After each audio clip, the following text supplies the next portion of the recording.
budget is now resumed. For the next fund, for the special purpose fund, we have the LCPC. Ito po ay nilikha upang suportahan ang mga programa at proyekto para sa mga kabataan at pangangailangan po ng ating mga kabataan at bata para sa ating komunidad. May we welcome our service speaker, our MSWTO, to give us some overview of their PPAs for the LCPC fund. You are recognized, Ma'am Sheryl Espicio Apostol. Thank you, sir. Good morning sa ating lahat. I am here to present to you the PPAs of the Local Council for the Protection of Children, calendar year 2026. As per Memorandum Circular 2012-120, there are PPAs suggested in the MC which we use in coming up or in preparing for the LCPC for CY 2026. We have the implementation of the Republic Act 6972 or the Barangay Level Local Development and Protection of Children Act and the Early Years Act of or RA 10410. We will be having orientation on daycare service program, supplementary program, and the test sessions. We also have the conduct of capacity development for child development workers and teachers, planning workshop, and implementation review. We will provide instructional materials for our children and other programs implemented under the ECCD curriculum. We will prepare the data bank on children and holding of the regular activities such as the moving up ceremony, nutrition month celebration, family week celebration, daycare week celebration, National Children's Month celebration, the conduct of symposium and orientation on the rights of children and Children's Summit. Number 4, the provision of playground facility to our child development centers and preparation of documents for the functionality assessment on LCPC and the CFLGA. The conduct of regular and special meetings. Mr. Speaker, sorry, Mr. Chair.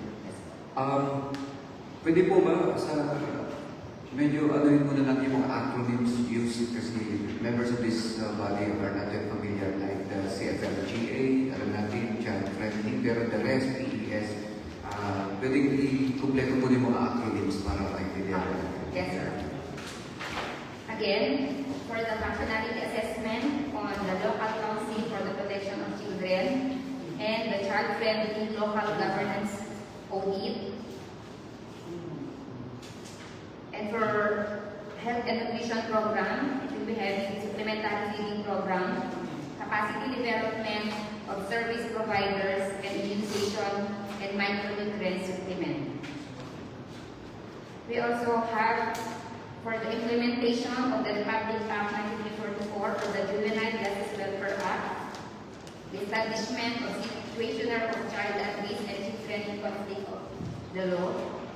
We provide psychosocial intervention for children in conflict of the law and children in need of special protection. Regular meeting of the Pag-asa Youth Association members and conduct of team building. Orientation on different laws and programs such as the Family Drug Prevention Program, the Yakap Bayan Program, the Drug Abuse Prevention Program, and Juvenile Justice, Republic Act 7610, and other laws, related laws. Also, for the handling protocol, CAR, children at risk and children in conflict with the law. Orientation on diversion program. We also have the scholarship program and the special program for employment of students, as well as the observance of the Safer Internet Day and Child Sexual Abuse Awareness Week for the reproduction of ITC materials. A total of 1,735,192.32 was allocated or proposed budget for calendar year 2026.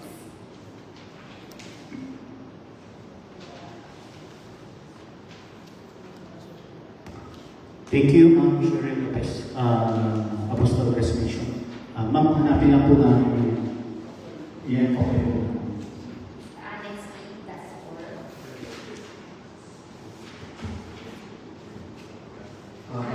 Nasa bandang dulo po siya. Nasa bandang dulo. Yung part page. Pero yung honestly, that's for LBO or honestly. Pero dito sa folder, nasa bandang dulo, kasunod na budget for senior citizen. PWD. Pinakadulo.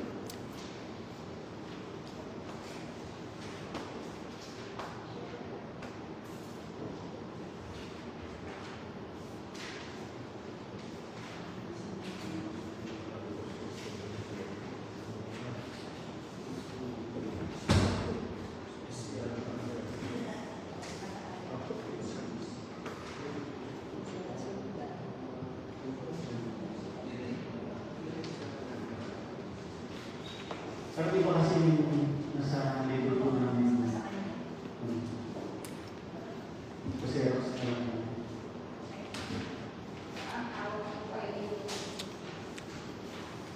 Ang hawak namin ng prescription is the work and financial plan. Yes, sir. Pero kung hindi yung dito, yan na lang po, sir.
Good.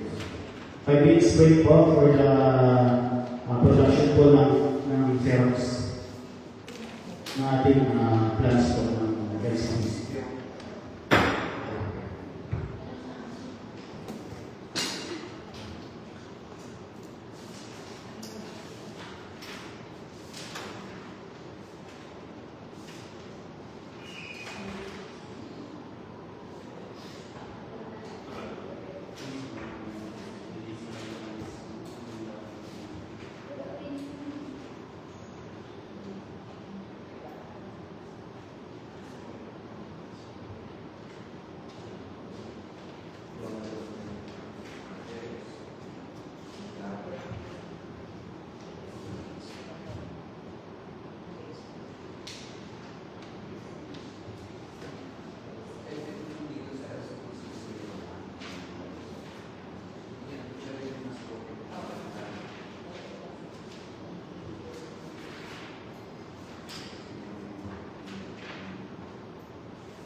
Sabagay rin, sa kilid, wala siya manibais.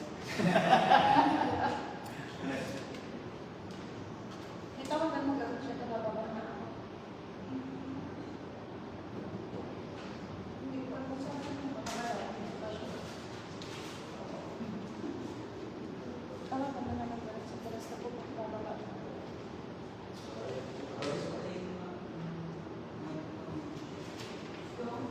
May dress ka kung balik ako.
Lapit naman sa mag-group ay mag-deliver sa hindi, video mo na ko nga.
Committee hearing resume. Ang sharing resolution. Yes, this is the work and financial plan for the work and financial plan for the local council for the protection of children. So So under the Child and Youth Welfare Program, we have allocated 200,000 for the daycare service program for the conduct of orientation, provision of instructional materials, and playground facility. We also allocated 25,000 for the conduct of accreditation and licensing of the child development centers. Honorarium of supervised neighborhood play and child development workers amounting to 432,000. The conduct of daycare week celebration amounting to 30,000 pesos. And the online registration for daycare centers and children, 10,000. Daycare worker capacity development, 50,000 under the LCPC and 40,000 under the GAD budget. The implementation of the supplementary feeding program, total of 10,000 pesos from LCPC. And the observance of the World Day Against Child Labor, 10,000 pesos. For the conduct of IEC activities, advocacy IEC activities, during our Children's Month celebration, Nutrition Month, Moving Up and Family Week, a total of 230,000 pesos for LCPC. Field Group Services, 20,000 pesos. Symposium during the Safer Internet Day and Adoption Week, 29,692. Preparation of data bank situationer on children or the child protection data, 10,000 pesos. Support services to children in need of special protection, such as the neglected, abandoned, abused, the child in conflict with the law, and traffic victims. We have 40,000 under GAD Fund and 6,000 under LCPC Fund. Scholarship program to selected college students and child in need of special protection, 600,000 under LCPC. Educational assistance to high school students, 2 million under GAD Fund. Special program for the employment of students, 270,000 under LCPC. And orientation on family drug and prevention program, the Yakap Bayan program and diversion program, 70,000 under LCPC. The updating of comprehensive local juvenile intervention plan, the child protection data, 5,000 pesos, MSWD office. The LCPC functionality and the preparation of child-friendly local governance audit, 20,000 under LCPC. And the conduct of regular meetings of the out-of-school youth or members of the Pag-asa Youth Association, Youth Summit, Youth Camp, and Immersion Outreach Program, 20,000 under the LCPC.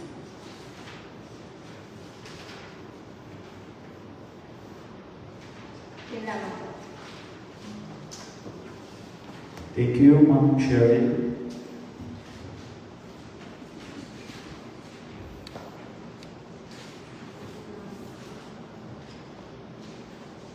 Dito po sa Work and Financial Plan, Ma'am Cheryl, nagsama po si LCPC at saka si GATA. Yes. Si LCPC po, magkano ulit kung pagkatapos? Ang LCPC po natin ay 1,735,692.32.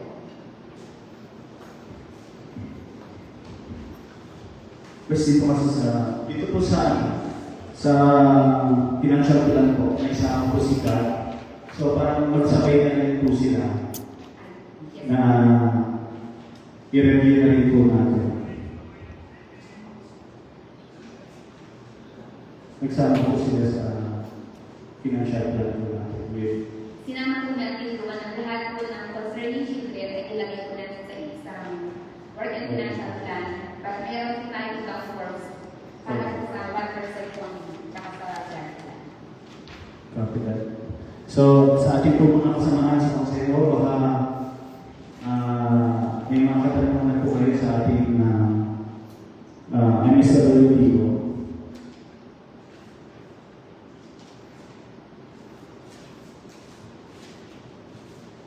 You are recognized for the work of the Attorney General. Morning, madam. Good morning. Thank you for coming here again. Always nice to have you here. With regards to this, how much you told us it's 1.7 para po sa gastusin natin for next year, 2026, para sa mga kabataan. Ano po yung maasahan natin na ma-accomplish natin practically and significantly from the 1.7 billion? Ano po yung maasahan natin mga kabataan? Para po sa mga kabataan po ng Bill number 7, mag-focus po tayo dun sa 4 major rights po nila under survival, development, protection, and participation po. So, marami po tayong mga PPAs na naka-ankla po dito sa 4 major rights po ng mga bata. Ano po yung specific activities na mawi-witness namin? Under survival po, which is ang team leader po natin dyan in the preparation of the PPAs at ang ating MHO. Yun po yung mga programs to ensure po yung survival rights ng ating mga bata po. For example, yung mga newborn po natin, yung mga immunization, yung mga vitamins, and OPE po natin, yung Operation Big Bang, and lahat po na concerning health po ng mga bata po. Survival rights. Yung manpower po ba nang naging implement ng ating Children's Fund galing sa MSWD? No po. Meron silang sariling department? Actually, yung ating LCPCI, marami pong members po dyan, pero ang halos lahat po ng mga offices ay member po ng Local Council on the Protection of Children. Yung personnel po ba natin para sa mga LCPC ay dedicated lang sa LCPC? May mga focal persons po tayo. For example, sa office ko po, meron po tayong child and youth focal person na nag-check po dun sa mga nag-implement dun sa ating mga programs or PPAs po na plan for that year. While meron din po tayong mga BNS, BHW sa barangay level, plus yung ating mga health workers po sa MHO. As far as our municipio is concerned, madam, nasa social welfare yung trabaho nila and then naka-assign sila sa LCPC. Yes po. So, yung mga tao na ito ay meron din ibang gawain bukod sa mga LCPC works nila. Yes po. Just like in my office po, yung mga focal person ko ay maaari po siyang mag-assist sa ibang programs po sa office natin. Opo, and yung mga gagawin nilang activities for 2026 ay yung mga bagay na discuss niyo kanina. Yes po. Baka gusto niyo rin pong i-kwento sa amin kung ano ang na-accomplish significantly ng LCPC noong 2025. Ngayong 2025 po, actually, nasa 85% na po ang ating implementation sa mga PPAs natin. Yun po yung mga nakaprogram ng last quarter natin. Like for example, yung ating holding of the Children's Month celebration na naantala lang po because of the weather po natin. Nagaganapin po sa December 4 po. Yung ating mga advocacy activities ay nagawa na po natin. For example, noong January po at February, nag-prepare po tayo para dun sa program ng ating MHO in coordination po with national agencies, yung ating Oral Health Month. Noong March naman po ay nag-participate din po tayo para dun sa Women's Month celebration wherein hindi lang po yung mga women ang ating mga na-target, kundi meron din yung ating mga PWD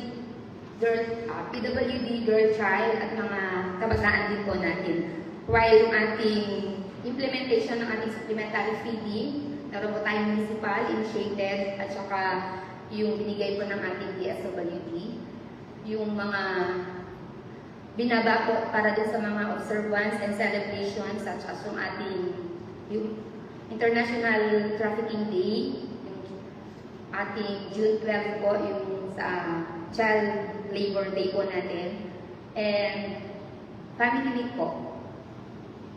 Yung mga allowance po ba ng mga kabataan at saka mga vision bilang kabataan, hindi siya naglalagay sa LCPC? Meron po tayo selected po na 20 beneficiaries po natin for this year po. Galing sa LCPC? Yes po. How much po yung ibibigay sa kanila? Nagre-receive po sila ng 2,000 each po per month. Per month? Yes po. Meron din tuition fee allowance, assistance? Wala po. Para lang po sa kanilang daily allowance po, stipend po nila, yun lang po yung ibigay natin sa ngayon, sir. Alright, 20. 20 students. Makakaasa ba kami na lalaki na yung number na yun? Hindi na. Hanggang 20 lang yung kaya natin. Hindi naman yung kalakihan yung 1.7 million. But we can source po sa iba. For example po, may mga, yung sa office po namin, may assistance naman po tayong nabibigay just in case po makailangan po yung mga scholar natin, na-accommodate pa rin naman po sila. Opo. Since ito po ay 1.7 million lamang at maliit lamang siya na percentage ng ating local budget. And aasahan po natin na somehow meron siyang ma-address sa pangailangan ng mga kabataan. Para po sa inyong opinion, ano po yung pinakamabigat na pangailangan ng mga kabataan natin dito sa Reyna Mercedes na kaya natin ma-solve ng 2026? Ang isa po sa ating mga nakitang evidence-based po data natin ay meron po tayong mga data on teenage pregnancy, yung increasing number po ng ating out-of-school youth. That's why ongoing po ang profiling natin sa mga OSY natin kasi ang plan po natin ay maibalik po sila. Yun po yung isang nakita natin na concern po o issues ngayon na pinagdadaanan po at ng ating mga kabataan. Alright. How about yung literacy, madam? Problema din po ba yun? Literacy rate natin dito? Yung able to read and write? Ilang percentage po ba ang literacy rate natin dito sa bayan natin? As per discussion po ng ating local school board po nung nakaraan, ay na-present po yung result nung nakaraan. I'm sorry po, pero I cannot give you the exact data po. I think the LSB will provide na lang po. Alright. Alright, thank you so much, madam. Yan lang po ang aking katanungan ng fund na naka-appropriate para sa ating mga kabataan. 1.7 lang po, 80% lang po yan ng ating total budget. So, hindi po natin maasahan na meron tayong significant na magagawa out of that money. But I trust that under the leadership activities for next year, para may spend wisely and malaki yung bahang na makuha natin from 1.7 million. Yung mga tinuloy niyo po ng problema tungkol sa mga teenage pregnancy, out of school youth, I think mainly na dapat isolve yan ng kanilang mga magulang. At mga kabataan, pag-isipan niyo mabuti ang inyong future na nagkamakay sa inyo. Mag-aaral kayo mabuti, at huwag kayo gumawa ng mga desisyon na makakapahamak ng inyong kinabukasan. Maraming salamat, Mr. Chair. Thank you, Honorable Vice Mayor. Any question from our body? Wala na po. So, the LCPC budget for the fiscal year 2026 amounting to 1,735,692.32. Our LSWDO, from Sherry, explained it clearly na sana po asahan natin na mas lalo pa po ma-utilize ang budget sa pagtulong po ng ating mga kabataan at mga batang mag-aaral po dito sa bayan ng Reyna Mercedes. So, Ma'am Chair, ready na po ba for the next budget po yung sa senior citizen and PWD po. So, let's proceed to the next budget, special purpose po. The senior citizen and PWD budget. Vice? Mr. Chair, if I may ask for, I move for just a 1 minute break so that we can understand the operations. 1 minute break po.